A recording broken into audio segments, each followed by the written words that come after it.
Hola, muy buenas tardes. El día de hoy tenemos el gusto con la doctora Marta Isabel Granados, quien tiene un diplomado en salud ocupacional, nutrición y geriatría. El día de hoy nos va a hablar con el tema de manejo de COVID-19 en casa. La doctora tiene más de 20 años de experiencia. En este momento comenzamos. Hola, ¿qué tal? Buenas tardes, ¿me escucha? Bien. Eh, ¿Podemos compartir la pantalla? Listo, doctora. Ok. Listo, ¿verdad?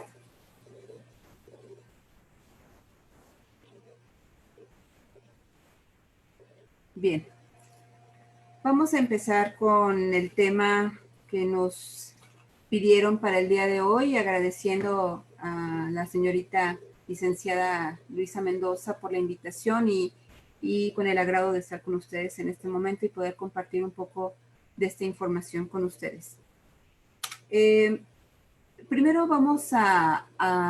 tenemos que identificar bien qué es COVID-19. COVID-19 es una enfermedad que es ocasionada prácticamente por un virus que se llama coronavirus SARS-CoV-2 y prácticamente se propaga por medio de micropartículas a nivel obviamente de nuestra saliva. La propagación prácticamente del virus está prácticamente en muchos sitios.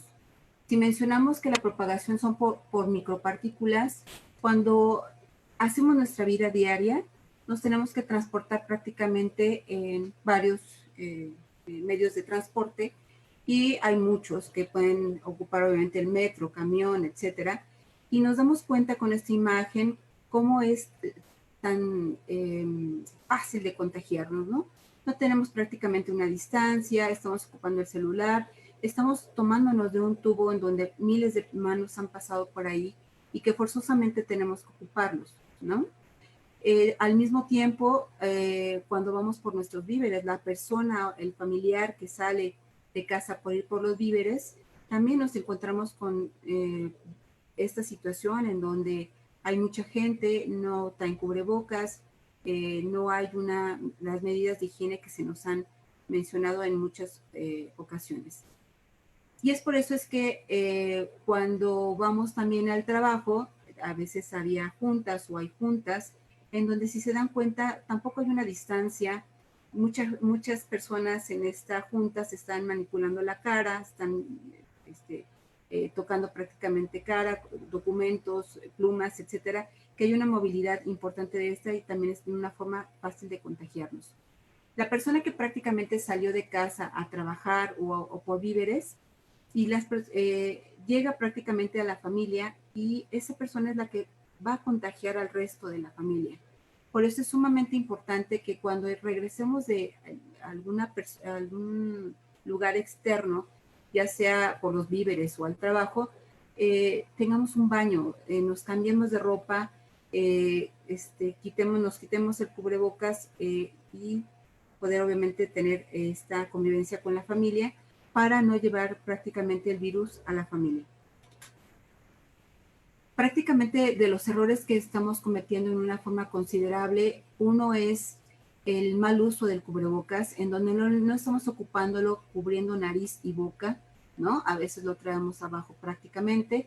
En el transporte público, algunas personas sí pueden traer cubrebocas, pero algunas no, la distancia que hemos mencionado, ¿no? Y híjoles, la verdad es que el mexicano somos muy apapachones, somos hacemos muchas fiestas familiares, ¿no? Y esto en verdad está terminando con situaciones muy dramáticas en familias completas porque se han contagiado todos, ¿no? Por una fiesta familiar, ¿no? Si se dan cuenta, cualquiera de estas personas que pudo haber estado en este medio de transporte o por víveres o por lo que haya sido y esté asintomática, ven la distancia que tienen entre ellos y, bueno, pues obviamente el cariño que puede emitir un familiar hacia otro, ahí estamos contagiando a toda la familia. Todo lo que nos llevamos a la boca en una forma inconsciente o manías que ya prácticamente tenemos, el que no tengamos esa cultura de poder proteger también a los demás. Si no me di tiempo prácticamente de cambiarme para ir al centro comercial, pues tampoco me di tiempo de lavarme las manos y probablemente este artículo que esta persona tomó del centro comercial no se lo lleve o lo regrese nuevamente al stand, ya está contaminado. En el primer momento que el paciente empieza a tener síntomas, lo primero que debemos de hacer es aislarnos. El aislamiento es una forma muy importante de poder proteger a todos, ¿no? Y principalmente a las personas que están cerca con nosotros, ya sea personas de nuestro trabajo o personas de la misma familia. Si yo empezara con algunos síntomas que no necesariamente tienen que ser tos, fiebre, escurrimiento nasal, hay muchos otros síntomas que se pueden presentar y son síntomas de COVID.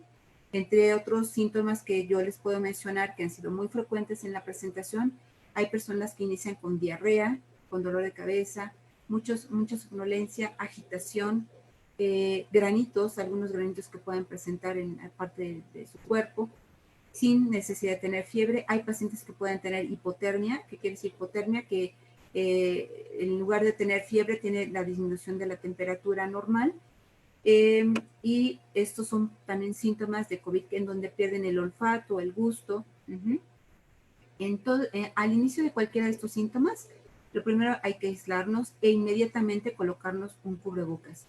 Si recordamos cuál es la propagación que realizamos con este virus, es por lo que estamos transmitiendo con nuestras micropartículas. Entonces, debemos de estar aislados con un cubrebocas. Las personas que van a estar prácticamente auxiliándonos en este aislamiento, es muy importante que no tengamos prácticamente esta cercanía. Y si tenemos esta cercanía, los dos debemos de tener el cubrebocas, ¿sí? Las personas que a lo mejor se dedican a cuidar personas en algún asilo, etcétera, también deben de tener medidas muy importantes para no contagiarse, en este caso guantes y cubrebocas, de tal forma que el cubrebocas lo debemos de ocupar toda la familia, aunque la persona que está con la enfermedad esté aislada, todavía la familia debe de tener todos el cubrebocas en casa. Cuando iniciamos con los síntomas, ¿qué tenemos que realizar? Inmediatamente poder contactar a algún médico en donde nos va a dar recomendaciones específicas y seguramente nos va a dar un seguimiento continuo durante todo este tiempo que vamos a estar con esta enfermedad.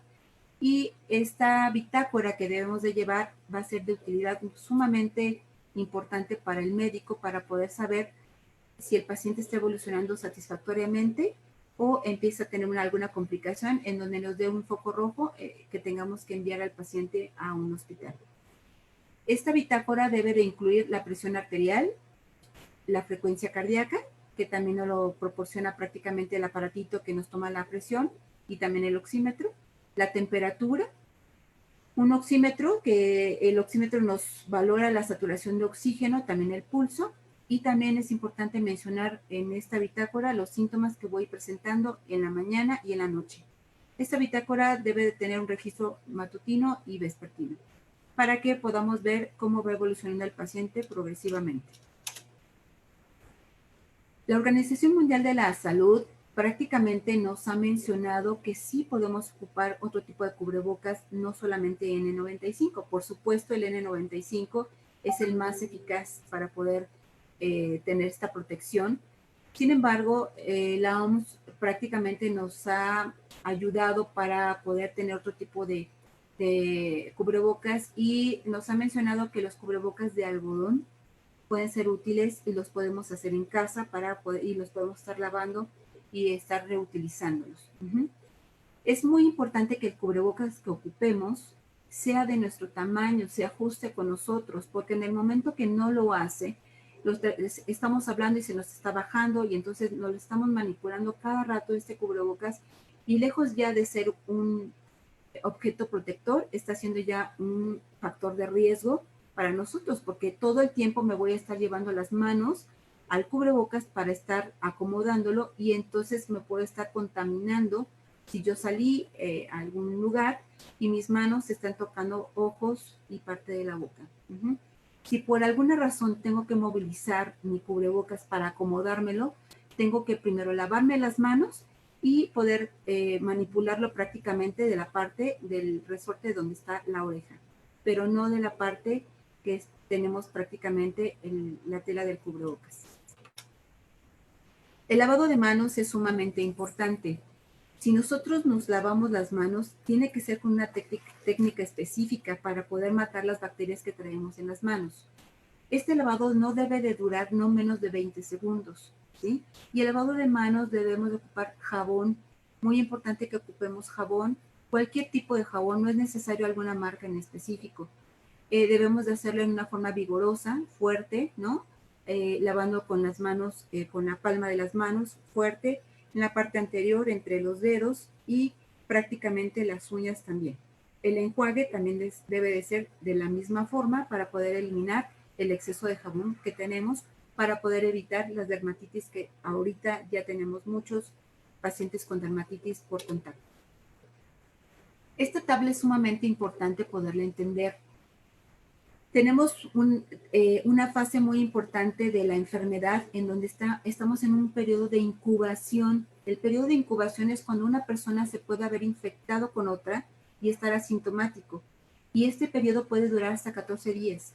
Si yo estuve en contacto con otra persona, me puede haber contagiado desde 14 días antes y yo no tener ningún síntoma.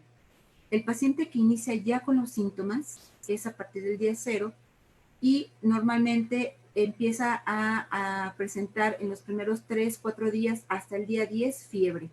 Fiebre y todos los síntomas que mencioné anteriormente, ¿no? Pérdida del gusto, del olfato, diarrea, tos, escurrimiento nasal, dolor ocular o ardor en los ojos, etc.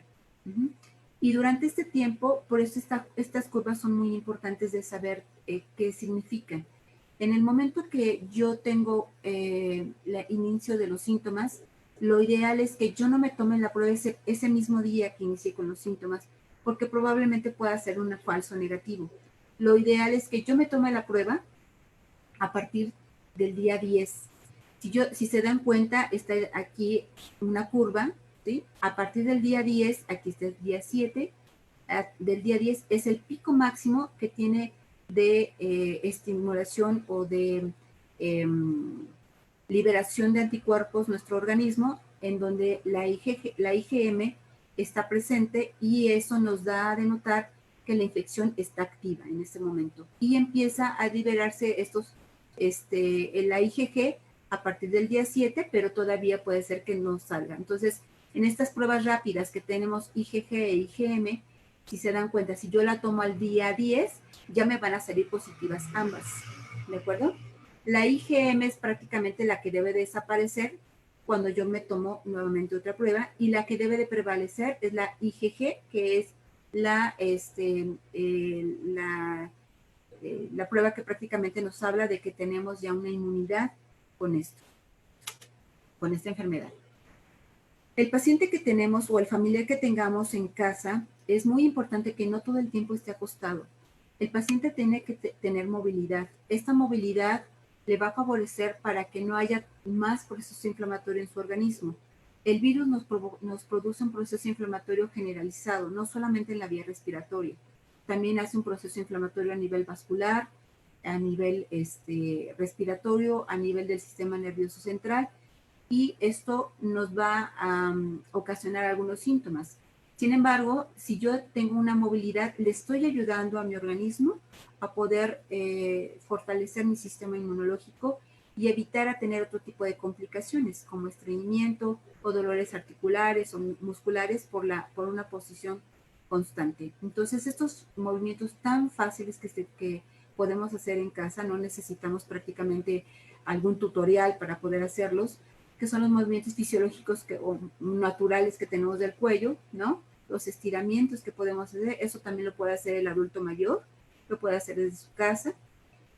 Estos estiramientos que son prácticamente lo pueden hacer en cama, estos movimientos que tenemos aquí nos ayudan para el movimiento intestinal y evitar que el paciente nos pueda ocasionar estreñimiento. Hay muchos analgésicos que nos pueden ocasionar efectos secundarios y la falta de movilidad también. Por eso también nos puede dar estreñimiento e inflamación intestinal.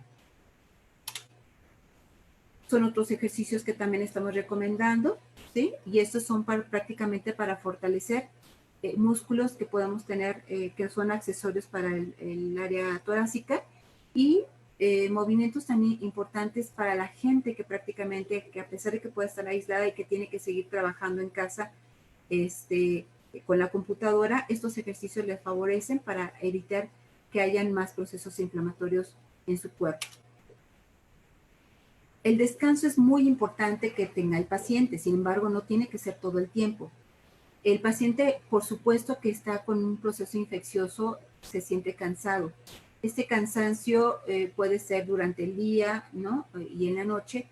Está bien que puede descansar, pero no debe de estar todo el tiempo acostado, porque esto le va a favorecer a que las secreciones se estén acumulando más en la vía respiratoria. Entonces, dejarlo dormir un par de horas y después dejarlo sentado, aunque se vuelva a dormir obviamente aquí, pero ya cambiamos de posición y esto me ayuda un poco al movimiento de las secreciones. Si va a estar sentado, hay que pedirle que esté movilizando la pierna, flexionándola, extendiéndola, etcétera, para que siga teniendo movilidad y haya una buena circulación también en ese sentido a nivel vascular. También se recomienda que durante este aislamiento el paciente ocupe la lectura, que tenga varias lecturas, que escuche música, que deje de escuchar noticias porque no les favorece para el estado emocional, y que ocupen música que sea relajante. Otra de las cosas que tenemos que prevenir con el paciente que va a estar aislado es las medidas antitrombóticas. Las medidas antitrombóticas debemos de ocupar algunas pantimedias. Estas pantimedias, bueno, en el hospital, en los hospitales ocupamos otro tipo de media. Sin embargo, esta nos favorece de una forma considerable. Esta marca es muy buena porque tiene compresión en diferentes puntos específicos y más flojito en otras partes para que no le lastime al paciente. Y esto me ayuda para evitar que tenga coágulos el paciente, o trombosis, que nosotros le llamamos por prácticamente falta de la movilidad del paciente. Y recordemos que también hay un proceso inflamatorio a nivel vascular. La alimentación es sumamente importante durante esta temporada. Si al principio era importante, pues ahorita más. Si durante esta plática he tratado de mencionar que debemos de ayudar al sistema inmunológico para que evitemos más inflamación, todos estos alimentos nos favorecen el proceso inflamatorio a nivel intestinal. Entonces, por eso es que debemos de evitarlos. Las papas, los alimentos fritos, el pan de dulce, y esto nos va a ayudar para que no haya más proceso inflamatorio a nivel digestivo. Los alimentos que se recomiendan son alimentos que debemos de ocupar, lo inicial debemos de hacer 5 comidas en el día. Debemos de hacer un desayuno, a las 3 horas debemos de hacer una colación, a las 3 horas una comida, a las 3 horas una colación y a las 3 horas una cena. Si hacemos esta distribución de alimentos en estos horarios, nos va a ayudar en una forma considerable a poder tener la absorción adecuada de los mismos y evitar que tengamos distensión abdominal. Aquí les pongo algunos alimentos que nos va a favorecer para que no tengamos procesos inflamatorios a nivel intestinal. Se recomienda que ocupemos pan integral o cereales integrales, que ocupemos prácticamente frutas y verduras. Lo ideal es que sean frutas de temporada, ¿sí? Y en los lugares que no tengamos esta posibilidad, bueno, las frutas que puedan tener a su alcance. Pero siempre debemos ocupar cuando menos 2 frutas al día del consumo. Yo normalmente les recomiendo que los pacientes consuman la fruta en las colaciones. Posteriormente, las verduras, deben de consumir verduras ya sean crudas como algunas ensaladas, el aguacate es muy importante, caldito de pollo, de res, de pescado, etcétera.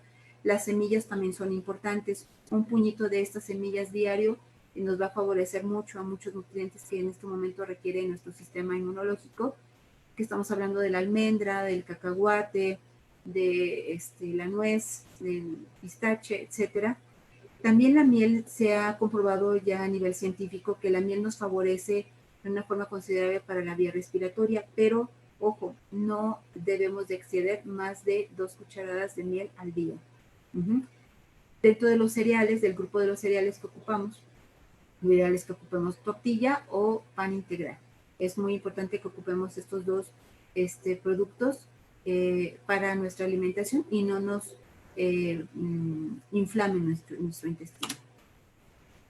Otra parte muy importante para poder llevar a cabo esta enfermedad es la ingesta de líquidos. La ingesta de líquidos debemos de consumir no menos de 2 litros de agua en el día si es que nuestro peso es menor de 60 kilos. Pero si nosotros excedemos los 60 kilos, la ingesta mínima de líquidos debe de ser de 3 litros de agua por día. Si nosotros no consumimos esta cantidad de líquidos, las secreciones se hacen muy espesas y la movilidad de estas secreciones va a ser muy difícil y el paciente se empieza a complicar. Si desde un principio iniciamos que la propagación prácticamente es por nuestra saliva, ¿no? Por las micropartículas, debemos de tener sumamente en cuenta la situación prácticamente con nuestro aseo bucal. Si yo mi aseo bucal lo hago en la mañana y en la noche, pero estoy haciendo 5 comidas en el día, estoy dejando una cantidad muy importante de bacterias en mi boca. Y entonces, después de una semana, si el paciente ya pasó por esta semana de que fueron los síntomas de COVID y probablemente a la siguiente semana empieza otra vez con fiebre, probablemente puede ser otro tipo de infección, ya no es prácticamente de COVID. Por eso es muy importante solicitar al paciente que inmediatamente termine de consumir algún alimento, debe de cepillar su boca para limitar las bacterias que se producen por el resto de alimento que nos quedan entre los dientes. Y la otra cosa muy importante, en el momento que algún familiar tengamos, algún familiar con COVID, debemos de quitar todos nuestros cepillos que están en conjunto en un solo lugar. Cada quien debe de tener en una forma individual su cepillo de dientes, porque si yo lo pongo aquí, pues seguramente voy a contaminar por esta vía a mis familiares. Otra de las razones por las cuales es muy, muy importante de tener en cuenta es la higiene que debemos de llevar a cabo. Debemos ocupar una dilución para sanitizar prácticamente las zonas en donde vaya a ocupar nuestro familiar que esté enfermo. Y debemos de ocupar por un litro de agua, son 10 mililitros de cloro que debemos de hacer esta dilución, que es equivalente a 2 cucharadas soperas, ¿sí? Esta dilución solamente dura 24 horas y tenemos que cambiarla el siguiente día, porque pierde la efectividad del cloro. Al finalizar, esta dilución lo vamos a ocupar en el sanitario. ¿En qué momento?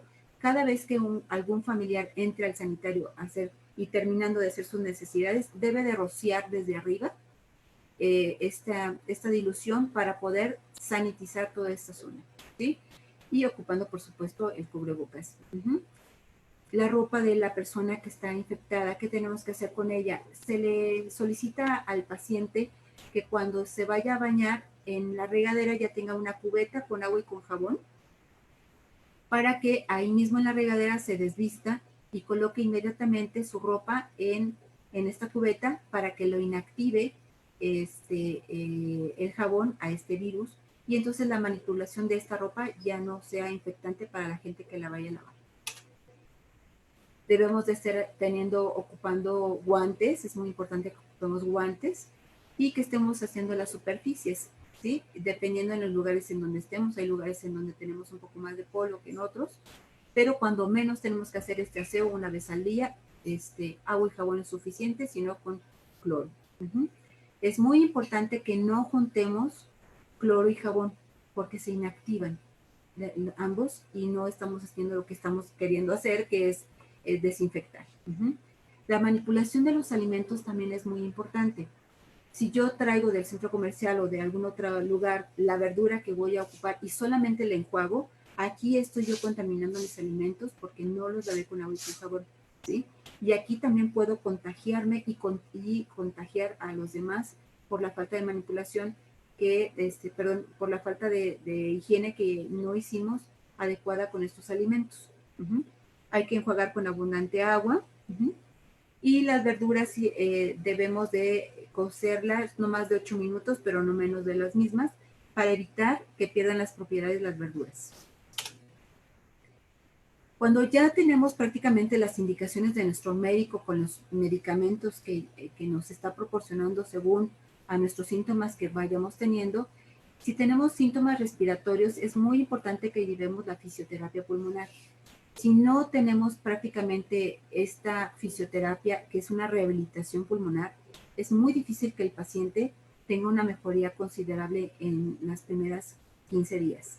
Entonces, ocupamos prácticamente un aparato que se llama incentivador respiratorio, que es este, que nos va a ayudar a remover prácticamente las secreciones que tenemos a nivel pulmonar y nos va a ayudar a fortalecer los músculos torácicos para poder eliminar estas secreciones más fácilmente.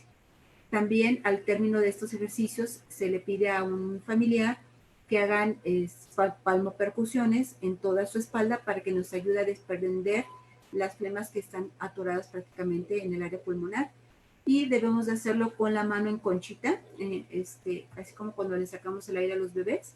Y lo tenemos que hacer de una forma fuerte, pegar fuerte en la parte de la espalda del paciente, de abajo hacia arriba donde está el cuello.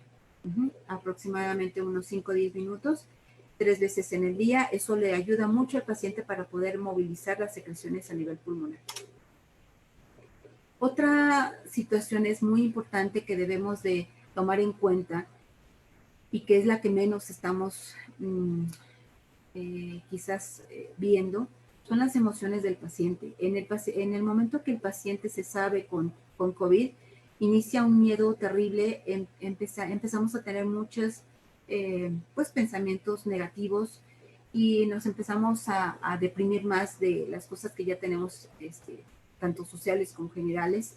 Y entonces aquí lo que se le sugiere al paciente es que durante este aislamiento siga teniendo contacto por vía telefónica, por medio de videollamadas con la familia, con los amigos, con los compañeros de trabajo, con la gente que normalmente convivía, y que platiquen su día a día, que traten de llevar una armonía y que traten de reír, que traten de llevar cosas agradables a esta conversación, porque también la risoterapia es una situación que nos favorece a nuestra salud, en donde nos levanta el ánimo, nos cambia prácticamente el estrés, reduce este estrés, también nos sube el sistema inmunológico, está comprobadísimo que sube el sistema inmunológico, y esta parte es muy importante que la llevemos a cabo.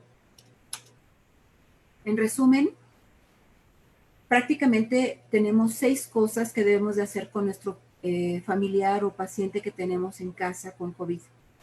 1, es muy importante que todos estemos ocupando cubrebocas. 2, es la higiene, que todo el tiempo tenemos que estarnos lavando las manos, haciendo la higiene que hemos comentado con las superficies, etcétera. La alimentación, la movilidad del mismo paciente, la fisioterapia pulmonar y el estado emocional. Yo quiero concluir esta plática con esta plática que tiene Charlie Brown con Snoopy, en donde Charlie Brown le menciona, está platicando con Snoopy, le menciona, solo vivimos una vez, amigo. Y Snoopy le menciona, no, amigo, solo morimos una vez, pero vivimos todos los días. Yo quiero agradecerles a todos por su atención. Espero que haya sido de utilidad esta plática y yo quedo a sus órdenes en la Colonia Roma, estoy en el Hospital Star Médica Centro, está mi celular para cualquier situación que yo pueda asesorarlos, con mucho gusto, y estoy abierta para las preguntas que ustedes puedan tener. Muchas gracias, doctora Granados. Sí, tenemos varias preguntas. ¿Sí? Nos comentan, ¿qué oxigenación se debe manejar normalmente? Con el oxímetro, bueno, es importante saber que hay pacientes subclínicos. ¿Qué quiere decir un paciente subclínico? El paciente subclínico es el paciente que ya tiene lesión pulmonar, que si yo le tomo a lo mejor a una persona que apenas empieza con un poquito de tos, como sin necesidad de ser una tos tan importante, si yo le tomo una tomografía y él está saturando a lo mejor al 95%, ese paciente puede tener ya lesiones a nivel pulmonar. A eso se llama como subclínico. No está teniendo la manifestación clínica de la saturación por debajo de 90, pero está teniendo ya lesiones pulmonares.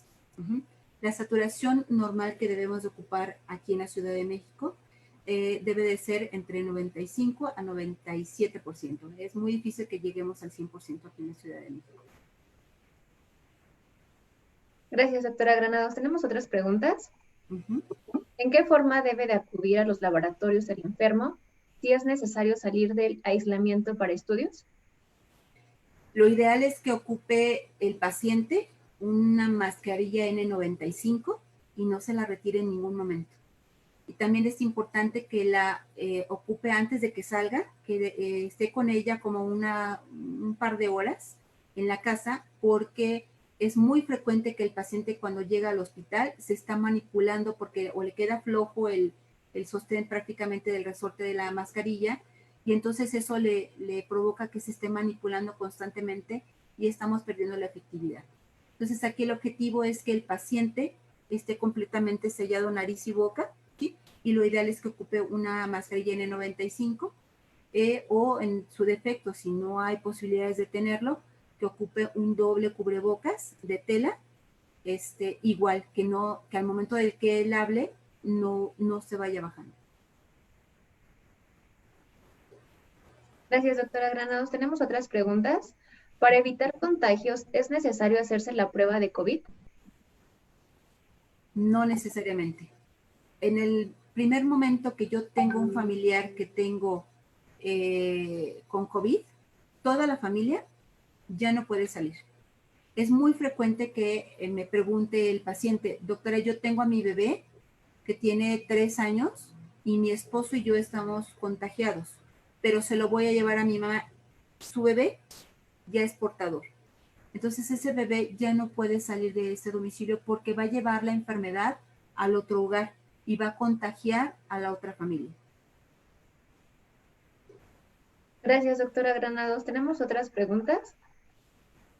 ¿Qué tipo de secuelas podemos tener después de estar infectado, hospitalizado o con síntomas moderados y severos? Desgraciadamente hay muchas complicaciones. Si fue a nivel pulmonar, porque el paciente puede haber tenido sintomatología neurológica o que son prácticamente encefalitis. Muchos pacientes han tenido encefalitis. Hay otros pacientes que han tenido prácticamente neumonías. Y el paciente que tiene neumonía, que estuvo hospitalizado, que estuvo por mucho tiempo con oxígeno o que estuvo intubado, las complicaciones es fibrosis pulmonar, ¿no? Las más frecuentes, y algunos todavía hay algunos artículos que mencionan que el paciente puede presentar todas estas complicaciones hasta 3 meses después de haberse recuperado de la fase aguda.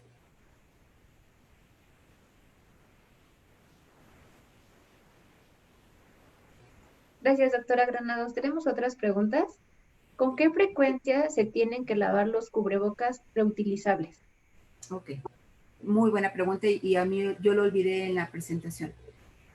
Lo debemos de cambiar cada 3 horas, pero si yo, por ejemplo, estoy hablando constantemente y mi cubrebocas o estoy en un lugar donde hace mucho calor y mi cubrebocas ya está húmedo o yo siento humedecida mi boca, tengo que cambiarlo en ese momento, aunque no haya llegado yo a las 3 horas. Debemos de lavar el cubrebocas con agua y con jabón. No es necesario ocupar alguna solución en especial, agua y con jabón, y dejarlo secar. Muy importante que se seque en un lugar de preferencia que le dé el sol. Uh-huh. Pero que no esté mucho tiempo tampoco expuesto al medio ambiente, ¿de acuerdo? Pero cada 3 horas es lo ideal que lo cambiemos, pero en el momento que ya esté mojado hay que cambiarlo en ese momento. Gracias, doctora. Tenemos otras preguntas y con referente a lo que ya nos comentó, la pregunta es, ¿el COVID deja algún daño? En caso de ser así, ¿cuáles son? Sí, hay muchos daños que está produciendo, dependiendo en dónde hizo más proceso inflamatorio el virus, son las secuelas que puede presentar el paciente. Hay pacientes que han quedado con anosmia. Anosmia quiere decir que no huelen, ¿no? O que dejan de percibir el gusto.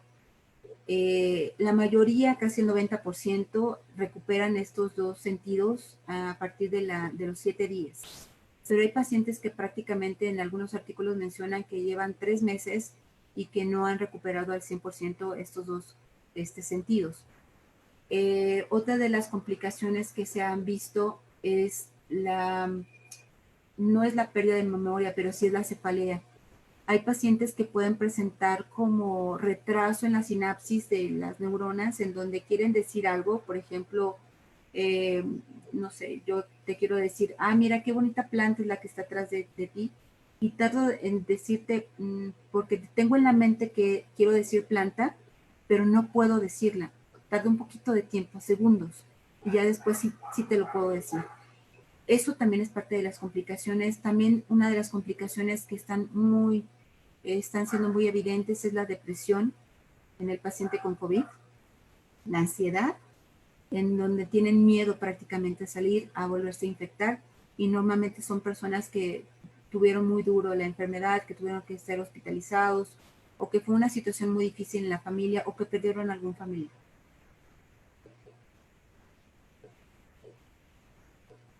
Gracias, doctora Granados. ¿Tenemos otras preguntas? Después de haber tenido COVID y haber tenido resultado negativo en la segunda prueba, ¿cuánto tiempo después siguen presentes los síntomas de COVID? El que un paciente pueda seguir teniendo tos, a pesar de que a lo mejor ya pasaron 30 días, no quiere decir que el virus esté activo. Eso es parte de ya se toma como parte de una complicación de COVID. Hay pacientes que pueden presentar tos, que es parte de la fibrosis pulmonar, hasta más de 3 meses, o que prácticamente ya puedan o tengan que estar ocupando oxígenos en una forma intermitente, porque ya no llegan a saturar adecuadamente a nivel pulmonar. Entonces, lo ideal es que, bueno, en este sentido son prácticamente el tiempo que puede presentar estos síntomas después el paciente, ¿no? Gracias, doctora Granados. ¿Tenemos otras preguntas? ¿Puede repetir el nombre del aparato que ayuda como terapia para desinflamar los pulmones? No desinflama los pulmones, me ayuda a remover las secreciones que tengo atoradas por el proceso inflamatorio que tengo del COVID. Y se llama incentivador respiratorio. Muchas gracias, doctora. ¿Tenemos otras preguntas? Después de dejar los síntomas de COVID, ¿a los cuántos días tengo que hacerme la prueba? Si el paciente tuvo síntomas respiratorios, porque no todos los pacientes tienen síntomas respiratorios, se sabe que el paciente que tiene síntomas deja de producir prácticamente el contagio a partir del día, después del día hasta el día 10 y máximo hasta el día 14, por eso que se dejan 14 días de aislamiento al paciente. Lo ideal es que el paciente se tome una prueba al día 15 o 16 y que puede ser una prueba rápida. Aquí lo ideal es la prueba rápida para ver si se queda el IgG, que es la que queda con inmunidad. Ahí el paciente ya no tendría caso que tomáramos un PCR, que es la toma con hisopo en la nariz y en la garganta, porque no es lo que estamos buscando. Lo que estamos buscando ya con este término, con estas pruebas, es que el paciente haya quedado con inmunidad. Muchas gracias, doctora Granados. ¿Tenemos otras preguntas? Algunas veces los síntomas no son los que dicen y la enfermedad se presenta introspectivamente, sin posibilidad ni de diagnóstico. ¿Qué otros cuidados deberíamos tener? Bueno, si se dan cuenta, toda mi plática en realidad fue enfocada más a medidas preventivas al inicio. Si yo estoy consciente de que la propagación es por micropartículas y que prácticamente un 60% de la población puede ser un portador asintomático. ¿Qué quiere decir un portador asintomático? Es una persona que se ve sana, pero que si yo le hago una prueba, puede ser positivo y es una persona que está contagiando a los demás sin saber que él mismo está enfermo, porque no ha desarrollado los síntomas y puede ser que nunca los desarrolle. Por eso es tan difícil poder controlar esta pandemia. En algunos países se están haciendo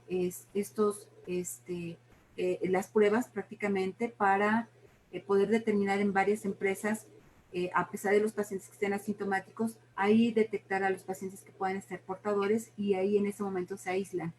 Pero nosotros prácticamente es bien difícil porque pues, no tenemos el recurso, ¿no? Ante estas pruebas.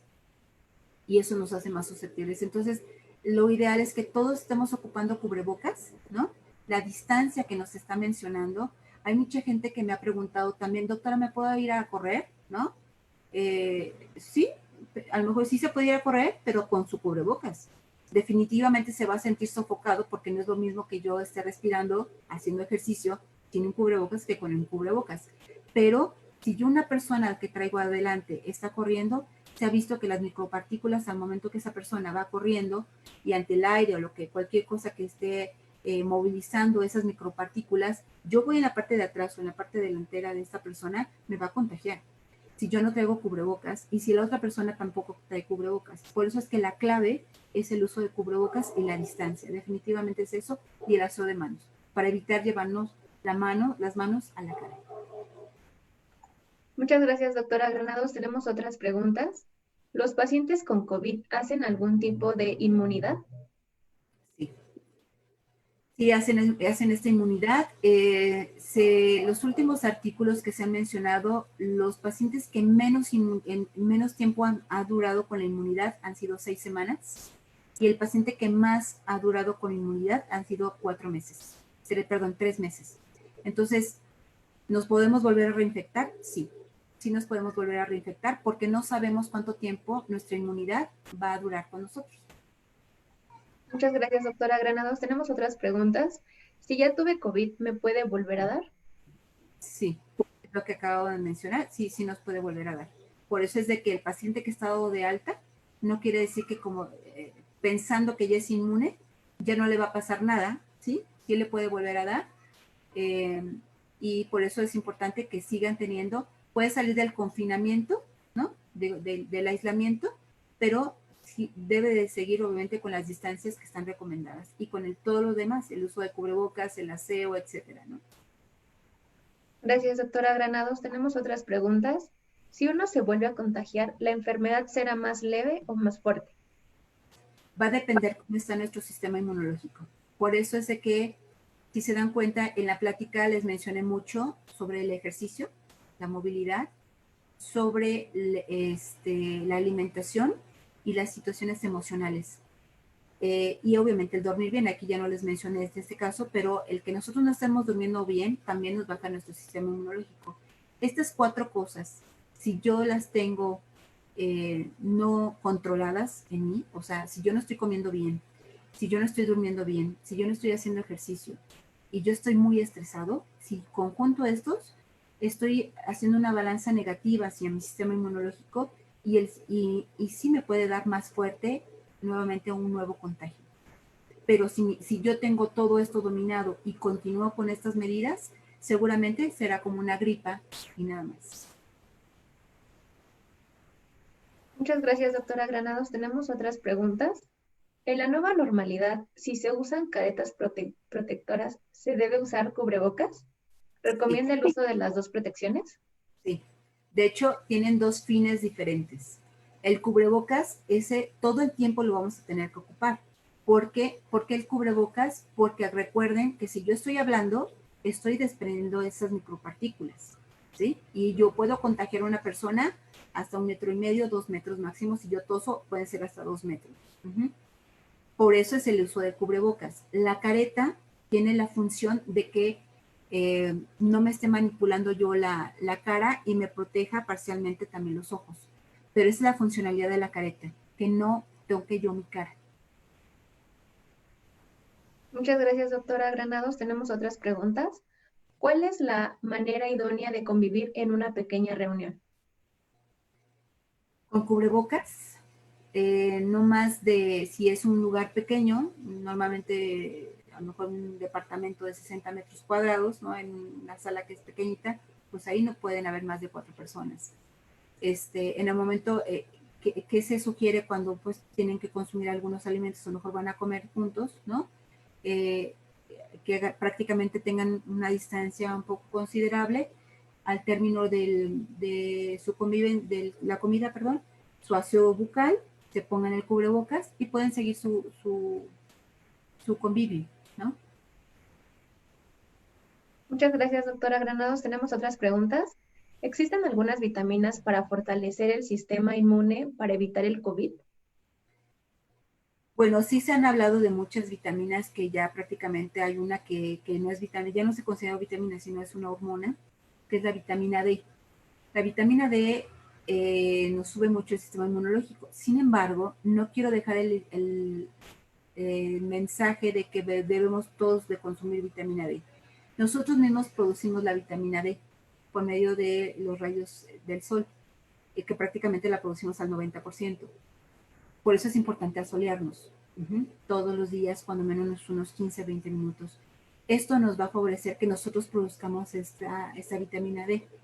Sin embargo, todas las demás vitaminas son importantes, todas. La vitamina C, la vitamina E, todas las vitaminas son importantes. Tampoco quiero dejar un mensaje de que debemos de tomar vitaminas todos los días para fortalecer el sistema inmunológico. Las vitaminas y los minerales que requiere nuestro cuerpo todos los días, lo obtenemos en base a nuestra alimentación. Por eso es importante que yo les menciono que consuman 4 verduras mínimo al día y que consuman no menos de 2 frutas en el día. Esto nos da una proporción equilibrada, más el producto de origen animal y las semillas que les mencionaba, ¿de acuerdo? Si nosotros evitamos los alimentos que les puse que debemos de eliminar el consumo, esto nos va a favorecer para que tenga yo bien mi sistema inmunológico y proveer a mi cuerpo de vitaminas, minerales, macronutrientes y micronutrientes. Muchas gracias, doctora Granados. ¿Tenemos otras preguntas? ¿Se recomienda sanitizar la casa una vez que se dé de alta al familiar con COVID? Sí, sí, definitivamente sí. Muchas gracias, doctora. Tenemos otras preguntas. ¿Las mascotas pueden ser portadoras de COVID? Hay muchos artículos que mencionan que una mascota que pudo haber estado en contacto con alguna persona con COVID, sí puede ser portadora. Por eso es que se recomienda que esa misma mascota no la saquen ni tampoco convivan con otros animales. No necesariamente esa mascota va a contagiar a un humano, pero sí puede contagiar a otro animal. Y también pueden ser portadores entre animal y animal, pero no directamente al humano. Gracias, doctora Granados. Tenemos otras preguntas. ¿Usted da videoconsultas y qué piensa de esta nueva normalidad? Afortunadamente, tuve la oportunidad y tengo la oportunidad de dar videoconsultas a nivel nacional y la verdad ha sido una maravilla porque hemos llegado a lugares en donde no hay el recurso médico, en donde podemos orientarnos hacia los síntomas hacia los signos que puede presentar un paciente, pudiendo ayudar al mismo familiar para explorarlos indirectamente nosotros, ¿no? Tenemos algunas técnicas en donde nosotros podemos visualizar si el paciente está con restricción respiratoria o no, a pesar de que no pueda tener un oxímetro. Hay signos específicos en donde el que nosotros podamos ver al paciente directamente, no verlo nada más al paciente, sino ver en la zona donde su hogar, cómo está constituido su hogar. Eso también es muy importante porque ese paciente puede tener otras enfermedades adyacentes al COVID que no me van a favorecer para la evolución del COVID. Y entonces tengo que tomar una atención muy importante, saber si el paciente tiene pues un hogar sin muchas cosas que me pueden perjudicar para su evolución. Entonces sí, yo creo que es una modalidad que nos agarró de sorpresa, porque ya algunos veníamos practicando esta modalidad en algunos lugares. Y yo sí les puedo decir que cuando menos he tenido no menos de 200 pacientes por estas videollamadas y ha sido una maravilla poder ayudar a mucha gente por medio de la videollamada, enviando las recetas por PDF y poder orientarlos y sentirse acompañados todos los días el paciente al momento de saber que se siente auxiliado con un profesional de la salud, ¿no? Muchas gracias, doctora Granados. Tenemos una última pregunta. ¿Puedo tomar las pulmonaron para reforzar el sistema inmune? Cada paciente es muy individual. Eh, es muy importante saber que nosotros tenemos enfermos, no enfermedades. Todos nosotros somos sumamente diferentes. Así como a algún paciente le puede hacer perfectamente un paracetamol y le puede quitar el dolor con una tableta, a otro paciente no le va a hacer nada el paracetamol y le va a hacer bien el diclofenaco, por ejemplo, ¿no? Cada uno tenemos una genética totalmente diferente y de eso depende. Entonces, el que yo consuma un medicamento que aparentemente me puede fortalecer el sistema inmunológico, pero no estoy contemplando las otras situaciones que acabo de mencionar, la situación emocional, el sueño, la alimentación y el ejercicio, por más medicamento que yo esté consumiendo, no me va a hacer el efecto que yo estoy buscando ante este medicamento. Definitivamente tengo que hacer esto. Y sí, hay pacientes que podemos ocupar este medicamento, pero son casos específicos. No es algo que debemos ocupar con todos los pacientes. Muchas gracias, doctora Granados. Tenemos otras dos preguntas más. ¿Los niños tienen los mismos síntomas que los adultos y qué probabilidad hay que solo sean portadores? La probabilidad es alta que sean portadores asintomáticos. Es muy probable que hay niños y adolescentes portadores asintomáticos y cuando lo presentan, algunos niños presentan diarrea o presentan como una gripe, escurrimiento nasal, tos, y dura entre 2, 3 días aproximadamente y fiebre. Y empieza a remitir prácticamente esta sintomatología entre el día 3 al día 5. Ellos duran un poquito menos la sintomatología de COVID. Muchas gracias, doctora Granados. Y la última pregunta. ¿Qué recomendación daría a las personas para no caer en el miedo excesivo a contagiarse de COVID-19? Lo primero es dejar de escuchar las noticias, ¿no? Lo segundo es de que se ubiquen en su hogar, vean a su alrededor lo que tienen, tengan en su mente algo positivo como lo que tienen, que es su familia, que escuchen música que sea armónica y que hagan un ejercicio que puedan sacar esa energía tan restrictiva que tenemos, ¿no?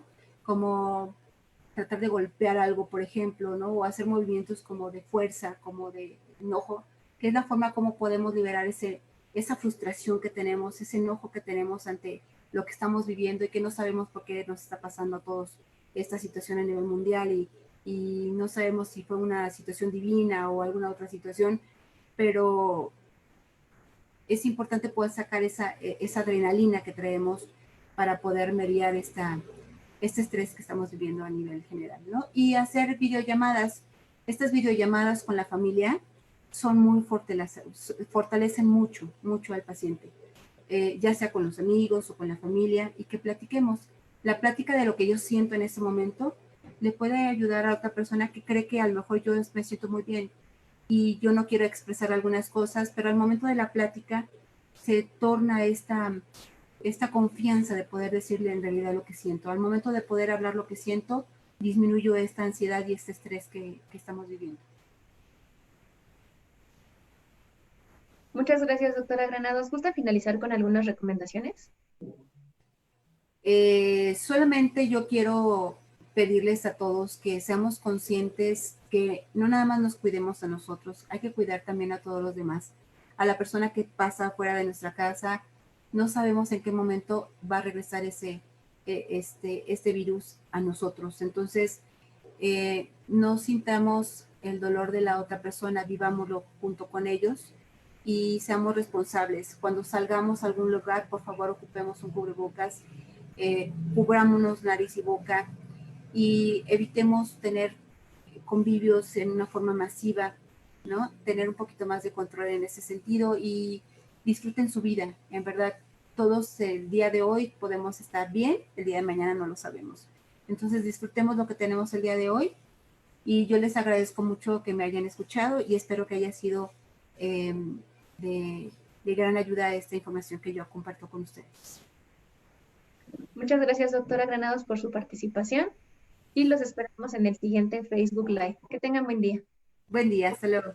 Hasta luego, doctora.